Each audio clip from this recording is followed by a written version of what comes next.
পিতা দাউদের ন্যায় পুত্র সুলাইমানকেও আল্লাহ বারবার পরীক্ষায় ফেলেছেন তাকে সর্বদা আল্লাহর দিকে প্রত্যাবর্তনশীল রাখার জন্য। ফলে তাঁর জীবনের এক একটি পরীক্ষা এক একটি ঘটনার জন্ম দিয়েছে। কুরআন সেগুলির সামান্য কিছু উল্লেখ করেছে যতটুকু আমাদের উপদেশ হাসিলের জন্য প্রয়োজন।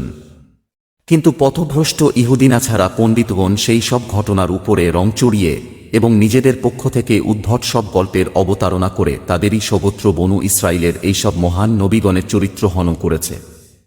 মুসলিম উম্মাহ বিগত সকল নবীকে সমানভাবে সম্মান করে, তাই ইহুদিনা ছাড়াদের অপচার থেকে নিজেদেরকে বাঁচিয়ে রাখে এবং পবিত্র কুরআন ও সহিহ হাদিসের বর্ণনার উপরে নির্ভর করে। সেখানে যতটুকু পাওয়া যায় তার উপরেই তারা বাক সংযত রাখে। আলোচ্য অশ্ব কুরবানির ঘটনাটি সম্পর্কে পবিত্র কুরআনের বর্ণনা নিম্নরূপ। যখন তার সামনে অপরাহ্নে উৎকৃষ্ট অশ্বরাজি পেশ করা হল, তখন সে বলল, আমি তো আমার প্রভুর স্মরণের জন্যই ঘোড়াগুলিকে মহব্বত করে থাকি, কেননা এর দ্বারা আল্লাহর রাস্তায় জিহাদ হয়ে থাকে।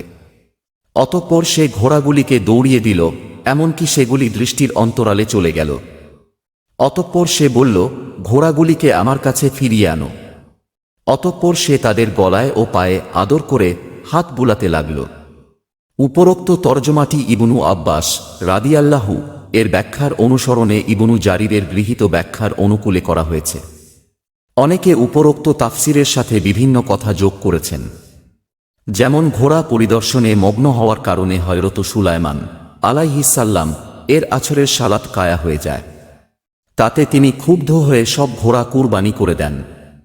কেউ বলেছেন তিনি আল্লাহর নিকটে সূর্যকে ফিরিয়ে দেবার আবেদন করেন। সেমতে সূর্যকে ফিরিয়ে দেওয়া হয় এবং তিনি আছরের সালাত আদায় করে নেন। তারপর সূর্য অস্তমিত হয়। বস্তুত এইসব কথার পক্ষে কুরআন ও সহিহ হাদিসের কোন দলিল নেই। অতএব এসব থেকে বিরত থাকাই উত্তম।